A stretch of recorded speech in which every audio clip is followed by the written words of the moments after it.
सबैजनालाई यस च्यानलमा स्वागत छ। आज तपाईहरुको माझमा म परमेश्वरको सेवाको इतिहास साझा गर्न चाहन्छु, जसले परमेश्वरको साँचो वचन बाँड्दै गर्दा आफ्नो जीवन बलिदान दिए। उनको नाम जन हस हो। उहाँको जन्म 1370 ठाउँ होसेनिक बोहेमिया भनिने गर्छन् र अहिलेको समयमा त्यस ठाउँलाई चेक रिपब्लिक पनि भनिन्छ। जुलाई 6, 1415 मा उहाँको मृत्यु भयो जर्मनीमा। सबैभन्दा महत्त्वपूर्ण 15औं शताब्दीको चेक धार्मिक सुधारक, जसको काम मध्ययुगीन र सुधार अवधि बीचको संक्रमणकालीन थियो र पूर्ण शताब्दीमा लुथरेन सुधारको अनुमान गरेको थियो, अनि आफ्नो सम्पूर्ण कार्यालयको लागि पश्चिम विद्रोह 1377 देखि 1417 को तीतो विवादमा फसेका थिए र उनी काउन्सिल अफ कन्स्टेन्समा विद्रोहको दोषी ठहराएर खम्बामा जलाए। जन हस दक्षिण बोहेमियाको हुसेनिकमा गरिब आमा बाबुबाट जन्मेका थिए, जसबाट उनले आफ्नो नाम राखेका थिए। लगभग 1390 मा उनले प्राग विद्यालयमा भर्ना गरे र 1394 मा स्नातक गरेपछि 2 वर्षपछि उनले मास्टर डिग्री प्राप्त गरेर विश्वविद्यालयमा पढाउन थाले। उहाँ त्यहाँ 1401 मा दार्शनिक संख्याको डिन हुनुभयो। यस समयमा प्राग विश्वविद्यालय विदेशी, मुख्यतः जर्मन प्रभावका साथसाथै एकतिर नामवादलाई समर्थन गर्ने र चर्च सुधारका शत्रुहरू मानिने जर्मन मास्टरहरू बीचको तीव्र प्रतिस्पर्धाको अवधिबाट गुजिरहेको थियो। अन्य कडा राष्ट्रवादी चेक मास्टरहरू जो यथार्थवादी दर्शनमा झुकाउ थिए र नामवादको कटु आलोचनक जोन विक्लिफको दार्शनिक लेखनका उत्साहित पाठहरू थिए। हसले विक्लिफका कामहरू र पछि उहाँका धर्मशास्त्रीय लेख्नेहरू अध्ययन गरे, जुन 1401 मा प्रागमा ल्यायो। हस विक्लिफको अन्तर्निहित सिद्धान्तहरूबाट प्रभावित थिए, यद्यपि उनले उनीहरूको चरम प्रभावहरूलाई कहिल्यै स्वीकार गरेनन् र विशेष गरी रोमन क्याथोलिक फादरीहरूको सुधारको लागि विक्लिफको प्रस्तावबाट प्रभावित थिए। बोहेमियाको सम्पूर्ण जग्गाको आधा भाग फादरीको सम्पत्ति थियो र उच्च फादरीको ठूलो सम्पत्ति र सिमोनिकल अभ्यासले गरिब पुजारीहरूमा ईश्वरीय र असन्तुष्ट जाग्यो। बोहेमियन किसानहरूले पनि चर्चलाई सबैभन्दा भारी भूमि कर लगाउनेहरूमध्ये एकको रूपमा रिसाए। यसरी त्यहाँ कुनै पनि चर्च सुधार आन्दोलनको लागि समर्थनको ठूलो सम्भावित आधार थियो, जब पोपको अधिकारलाई पश्चिम धर्मवादले बदनाम गरेको थियो। सुधारका प्रयासहरू बोहेमिया राजा चार्ल्स IV द्वारा गरिएको थियो र विक्लिफका कार्यहरू क्रोमेडिचको जन मिलिचद्वारा स्थापित राष्ट्रिय सुधार आन्दोलनको चुनिएको हतियार थियो। 1391 मा मिलिफका विद्यार्थीहरूले प्रागमा बेथलेहेम च्यापल स्थापना गरे, जहाँ मिलिकको शिक्षाको भावनामा चेकमा ल्याटिनमा भन्दा सार्वजनिक उपदेशहरू प्रचार गरिन्थ्यो। 1402 देखि जन हस च्यापलको प्रभारी थिए, जुन बोहेमियामा बढ्दो राष्ट्रिय सुधार आन्दोलनको केन्द्र बनेको थियो। उहाँ सार्वजनिक प्रचारमा बढ्दो रूपमा समाहित हुनुभयो र अन्ततः आन्दोलनको लोकप्रिय नेताको रूपमा देखा पर्नुभयो। बेथलेहेम च्यापलमा आफ्नो व्यापक कर्तव्यको बावजुद हसले विश्वविद्यालयको कला संख्यामा पढाउन जारी राखे र धर्मशास्त्रमा डाक्टरको डिग्रीको लागि उम्मेदवार बने। 1403 मा ज्याब्निकलाई प्रागको आर्कबिशप नियुक्त गर्दा हस हजमबर्गका युवाकालीन ज्याब्निक जाजिकको सल्लाहकार पनि बने। यो कदमले सुधार आन्दोलनलाई बलियो जग दिन मद्दत गर्यो। 1403 मा एक जर्मन विश्वविद्यालय मास्टर जोहान हबनरले 45 लेखहरूको सूची बनाए। सम्भावित विक्लिफको लेखहरूबाट चयन गर्यो र तिनीहरूलाई विधर्म भनी निन्दा गरे, किनभने जर्मन मास्टरहरूसँग 3 वटा मतहरू थिए र चेक मास्टरहरू मात्र एक थिए। जर्मनहरूले सजिलै चेकहरूलाई पछाडि दिए र 45 वटा लेखहरू अब रूढिवादीको परीक्षणको रूपमा मानिन्छ। विक्लिफको शिक्षा विरुद्ध प्रमुख आरोप आफ्नो रेमनेन्सको सिद्धान्त थियो, अर्थात् युक्यारिस्टमा रोटी र दागमत आफ्नो भौतिक पदार्थ राख्छ। विक्लिफले पनि धर्मशास्त्रलाई इसाई सिद्धान्तको एकमात्र स्रोत भएको घोषणा गरे। हसले विक्लिफका सबै कट्टरपन्थी विचारहरू साझा गरेनन्, जस्तै पूर्ण स्थापनामा तर सुधार पार्टीका धेरै सदस्यहरूले गरे। प्रागको आर्कबिशपको रूपमा जेभेनिकको शासनको पहिलो 5 वर्ष दौरान इभेन्जेलिकल पार्टीतर्फ उनको दृष्टिकोण अमूल परिवर्तन भयो।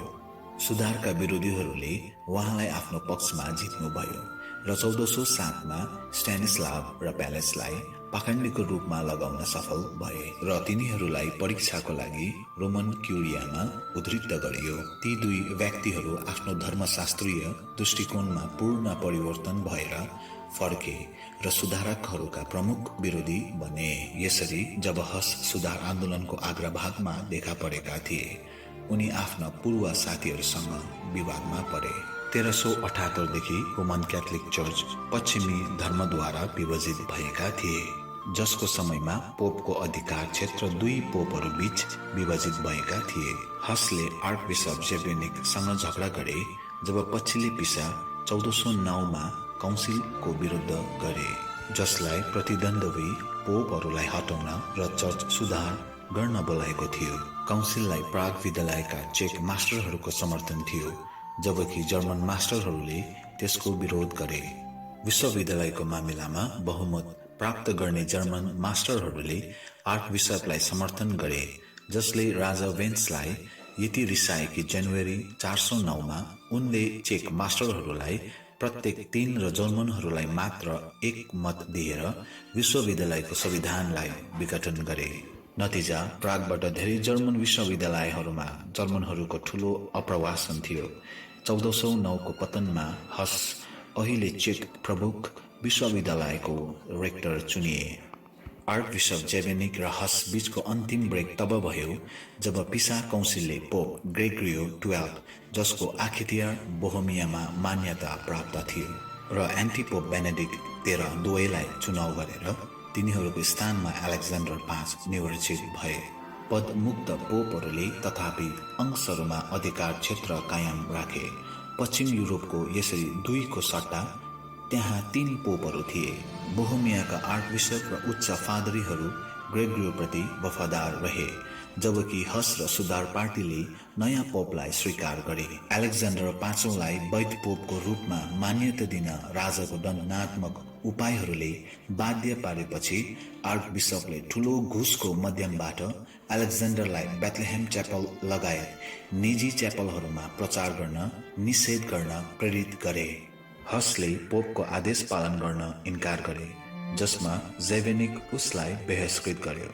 उनको निन्दाको बावजुद उसले बेथलेहेम च्यापलमा प्रचार गर्न र प्राग विश्वविद्यालयमा पढाउन जारी राखे।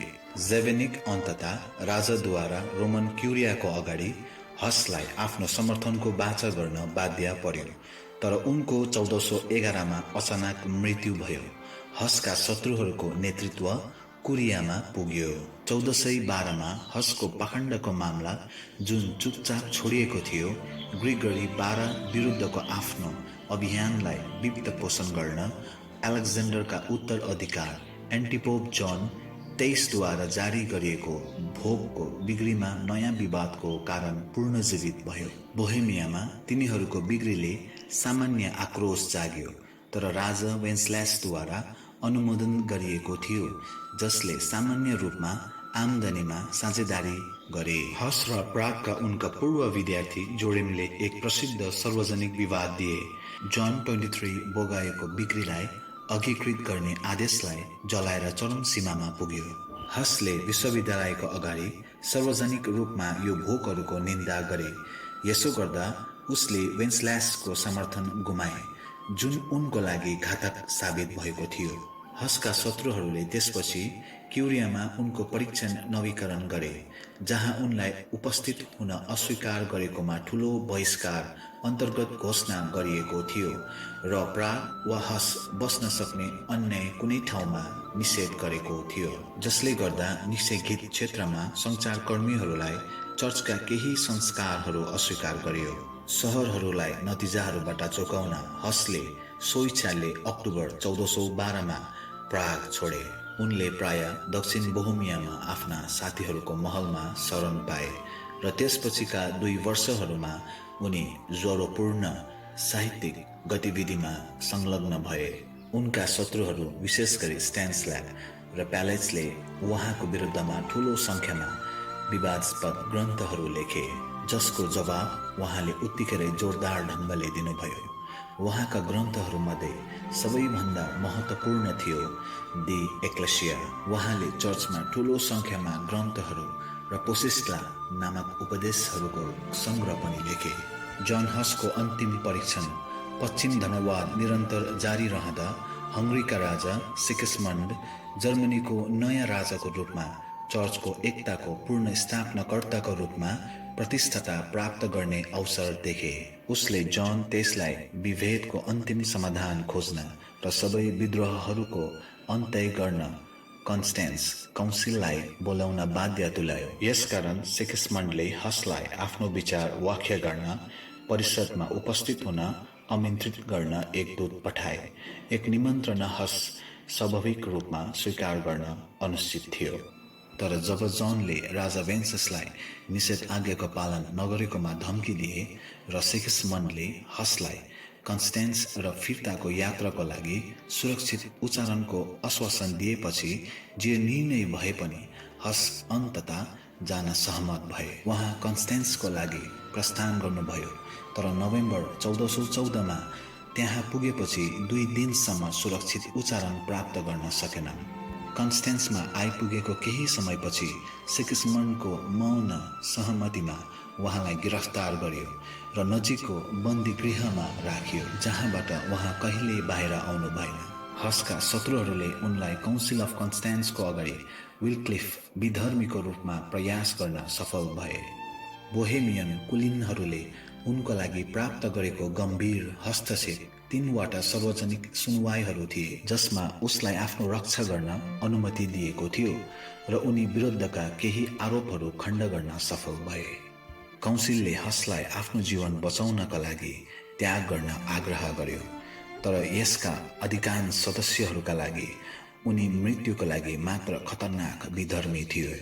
जब उनले अस्वीकार गर्न अस्वीकार गरे, उनलाई जुलाई 6, 1415 गम्भीर रूपमा सजाय सुनायो र खम्बामा जलायो। जन हसको विश्वास र लेखनमा हसको धर्मशास्त्रीय विश्वासका लागि विक्लिफप्रति कति ऋणी थिए भन्ने विश्वासमा धेरै विवाद भएको छ। कन्स्टेन्समा उनले विक्लिफलाई पूर्ण रूपमा अस्वीकार गर्ने परिषदको मागलाई पेश गर्न अस्वीकार गरे र उनले निस्सन्देह पूर्ण निर्धारित सिद्धान्तलाई समर्थन गरे र क्याथोलिक चर्चको भन्दा बाइबलीय आधारको सर्वोच्चताको वकालत गरे। हसको विचारलाई चेक राष्ट्रिय सुधार आन्दोलनको पराकाष्ठको रूपमा पनि व्याख्या गर्न सकिन्छ।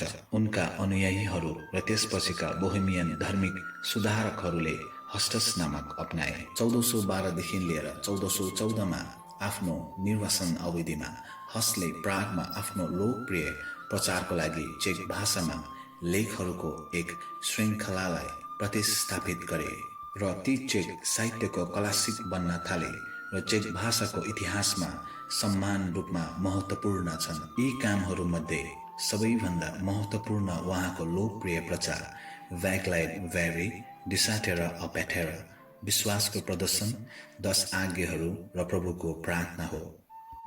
चेक र ल्याटिनमा हसका लेखहरूमा अन्य धार्मिक प्रचारहरू, सिकेका ग्रन्थहरू र व्याख्यानहरू, उहाँका उपदेशहरूको सङ्ग्रह र व्यक्तिगत पत्रहरू समावेश छन्। तपाईलाई धेरै धन्यवाद जसले अहिलेसम्म जन हसको इतिहासको बारेमा सुनिरहनु भएको छ। यो दर्दनाक घटना, तर यो इतिहास कहिले पनि दबिएर बस्न सकेनन्, किनभने यो सत्य छ अनि परमेश्वरको दासलाई जलाएर मारिएका छन्। यसरी परमेश्वरको वचनलाई प्रकाशमा ल्याउन उनीहरूले धेरै योगदानहरू दिनुभएका छन्। आउने दिनहरूमा म यस्ता भिडियोहरू नेपालीमा अनुवाद गरिकन पोस्ट गर्नेछु अनि तपाईले नोटिफिकेसन अनि सब्स्क्राइब बटन दबाउन नभुल्नुहोस् होला। धन्यवाद।